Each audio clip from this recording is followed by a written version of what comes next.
কমেছে দাম। এতে লোকসানের শঙ্কা করছেন কৃষকরা। এ নিয়ে বিস্তারিত জানাতে মহাদেবপুর উপজেলার চকগড়ি হাট থেকে যুক্ত আছেন সহকর্মী আব্বাস আলী। আব্বাস, ধানের দাম কমে যাওয়ার কারণ কি, আর এ বিষয়ে কি বলছেন ব্যবসায়ী এবং কৃষকরা, জানাবেন।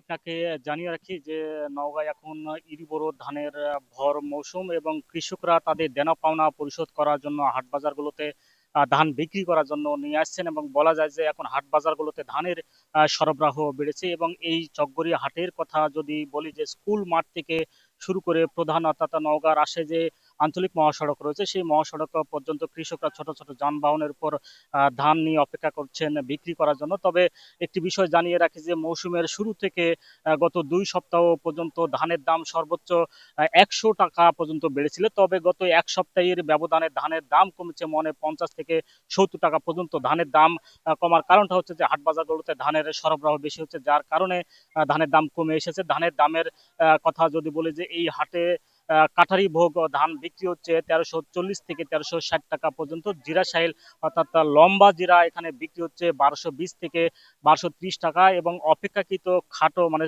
ছোট জিরা যেটাকে বলা হয় খাটো জিরা বিক্রি হচ্ছে 1050 থেকে 70 টাকা, এবং সুফলতা জাতের ধান বিক্রি হচ্ছে 1100 থেকে 1130 টাকা পর্যন্ত। যেহেতু ধানের দাম কমে এসেছে, যার কারণে কৃষকরা ক্ষোভ প্রকাশ করেছেন। তারা বলছেন যে এই চলতি মৌসুমের শুরু থেকেই বৌরি আবহাওয়ার কারণে তারা ঠিক মতো ধান কাটামাড়াই করতে পারেন নাই, এবং অপেক্ষাকৃত এই ধান কাটামাড়াই করতে গিয়ে তাদের খরচটাও তুলনামূলক বেশি হয়েছে বলে জানিয়েছেন। কিন্তু সেই তুলনায় আসলে তারা হাট বাজারগুলোতে কাঙ্ক্ষিত দাম পাচ্ছে না, এবং এইটাকে তারা ব্যবসায়ীদের একটি সিন্ডিকেট বলে দাবি করছেন। কারণ যখনই ধানের পরিমাণ হাটে বেশি হয় তখন ধানের দাম কমে আসে। আর ব্যবসায়ীদের পক্ষ থেকে বলা হচ্ছে যে যেহেতু এখন বৌরি আবহাওয়ার কারণে ধানের রং কিছুটা সমস্যা হয়েছে, এবং ধানের যে আকার ভেদ এবং যে ময়েশ্চার যেটা বলা হয় সেটা আসলে খারাপ হয়েছে, যার কারণে তারা ভালো ধানের দাম ভালো দামেই তারা কিনছেন, এবং অপেক্ষাকৃত খারাপ যে ধান রয়েছে তুলনামূলক গুণগত মান একটু কম, সেই ধান তারা কম দামে কিনছেন বলে